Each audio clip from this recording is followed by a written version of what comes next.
Europe 1. Dans quel état se trouvent vraiment les ponts en France ? Sont-ils dangereux ? L'entretien et les contrôles sont-ils suffisants ? Autant de questions posées après l'effondrement du viaduc de Gênes en Italie qui avait fait 43 morts en août dernier.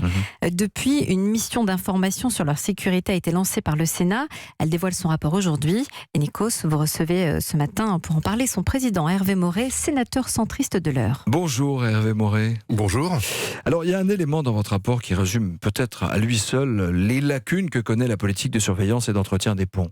Aujourd'hui, dans notre pays, personne n'est en mesure de dire précisément combien il existe de ponts routiers. Personne.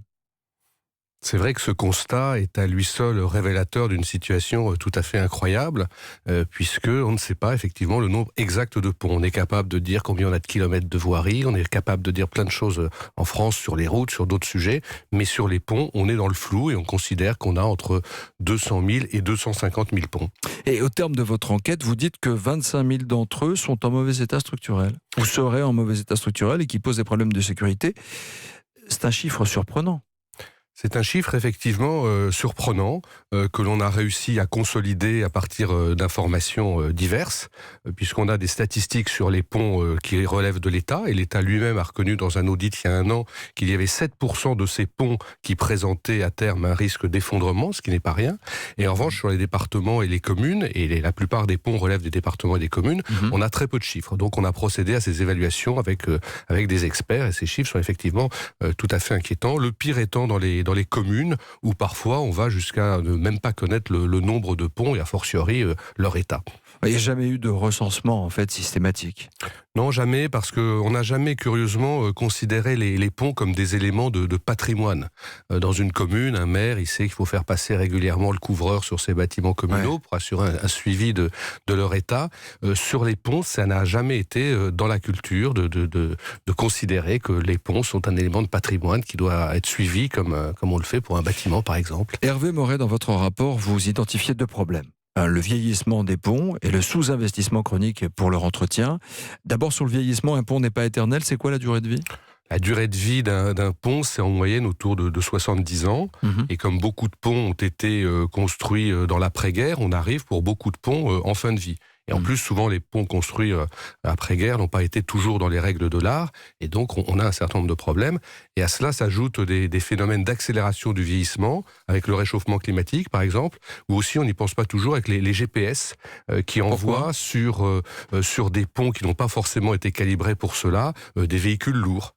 Donc quand un chemin le plus court, poids lourd regarde le chemin le plus court et qu'il est envoyé sur un pont qui n'a pas la structure pour l'accueillir, forcément, ça a un impact sur la solidité du pont. Sur ces 25 000 ponts qui sont en mauvais état, y en a-t-il qui sont beaucoup plus dangereux que d'autres aujourd'hui ? Certainement, mais on n'a pas... on ne peut pas les identifier. On ne peut pas les identifier. C'est quand même dingue, vous êtes d'accord ? Je suis tout à fait d'accord avec vous, mais comme je vous le disais, on a un suivi à peu près régulier des ponts relevant de l'État, mais qui représente une minorité, parce que les ponts d'État, c'est même pas 25 000 ponts. Ouais. On a, selon les départements, un suivi plus ou moins satisfaisant des ponts qui relèvent des départements, c'est à peu près entre 100 et 120 000 ponts. Et pour les ponts communaux, c'est beaucoup plus compliqué, parce que on n'a pas les moyens humains, on n'a pas les moyens techniques, on a encore moins les moyens financiers. Mais qu'est-ce que ça veut dire, sans faire de raccourcis, sans être alarmiste ? Ça veut dire que on arrive aux vacances d'été, on n'a pas les moyens de garantir la sécurité de tout le monde et de les prévenir sur certains ponts ? Écoutez, je ne veux pas donner des angoisses aux Françaises et aux Français, je ne veux pas faire de raccourcis, je ne veux pas faire de l'alarmisme, mais c'est vrai qu'il y a un certain nombre de ponts qui posent des vrais problèmes. Dans mon département, quelques jours avant le drame de Gênes, un maire se lève et regarde par la fenêtre, et bien le pont du village avait perdu un pilier, comme ça, dans la nuit, le pilier était parti. Et alors c'est un pont qui n'est pas à grand gabarit, ça n'a pas provoqué de drame humain, mais ça montre à quel point il y a un suivi qui est insatisfaisant, si d'ailleurs on peut parler de suivi, de l'état des ponts. Est-ce qu'on a de l'argent pour l'entretien ? 45 millions d'euros par an ont été dépensés sur les 10 dernières années.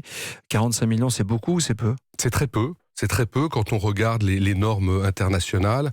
Le CDE considère qu'il faut mettre à peu près 1,5% par an en entretien de la valeur du pont. Des experts considèrent qu'il faut être entre 0,5 et 0,8. Nous, on est à 0,2. Il faudrait combien alors ? Il faudrait quoi, 150 millions ? Aujourd'hui, sur les ponts relevant stricto sensu de l'État, on met 45 millions, il en faudrait 110 ou 120. Il faudrait surtout, c'est ce qu'on propose, mettre en place un fonds dédié pour aider les collectivités locales, d'abord à faire un diagnostic. et ensuite à remettre en état leurs ponts dans les années qui viennent. Donc vos solutions, c'est mettre en place un fonds, un plan massif pour les ponts, pour sortir de la culture de l'urgence aussi. Alors nous, on propose plusieurs choses. D'abord un plan Marshall, parce qu'effectivement, il faut mettre un paquet sur la table pour éviter un drame comme on en a eu à Gênes. Donc un plan Marshall, ça veut dire que l'État, au lieu de mettre 45 millions, met 110 millions par an. Donc l'État C'est sur ces ponts. Sur ces ponts. Pas au privé.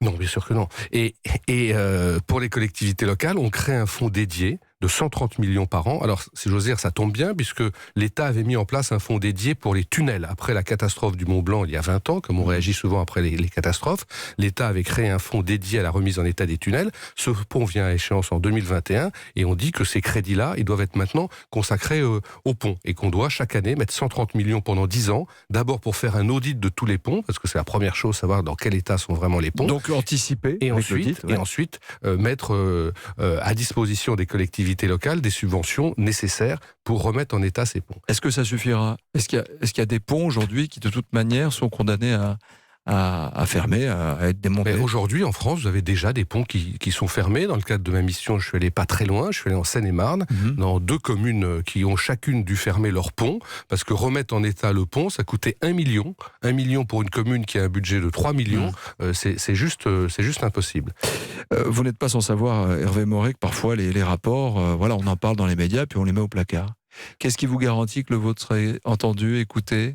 Écoutez, à l'instant où je vous parle, j'ai pas de garantie, mais on va tout faire pour que ce rapport soit suivi des faits. Je pense que le gouvernement serait bien inspiré de suivre nos préconisations, parce que si par malheur il devait arriver une catastrophe, dès lors qu'on a montré qu'il y avait ce risque, si le gouvernement ne fait rien, il s'expose, et surtout il expose les Françaises et les Français. Et je n'ose pas imaginer un seul instant que le gouvernement ne soit pas suffisamment responsable pour suivre nos préconisations. Merci Hervé Moret d'avoir été avec nous ce matin. Je rappelle que vous êtes sénateur de l'Eure et président de la mission d'information sur la sécurité des ponts.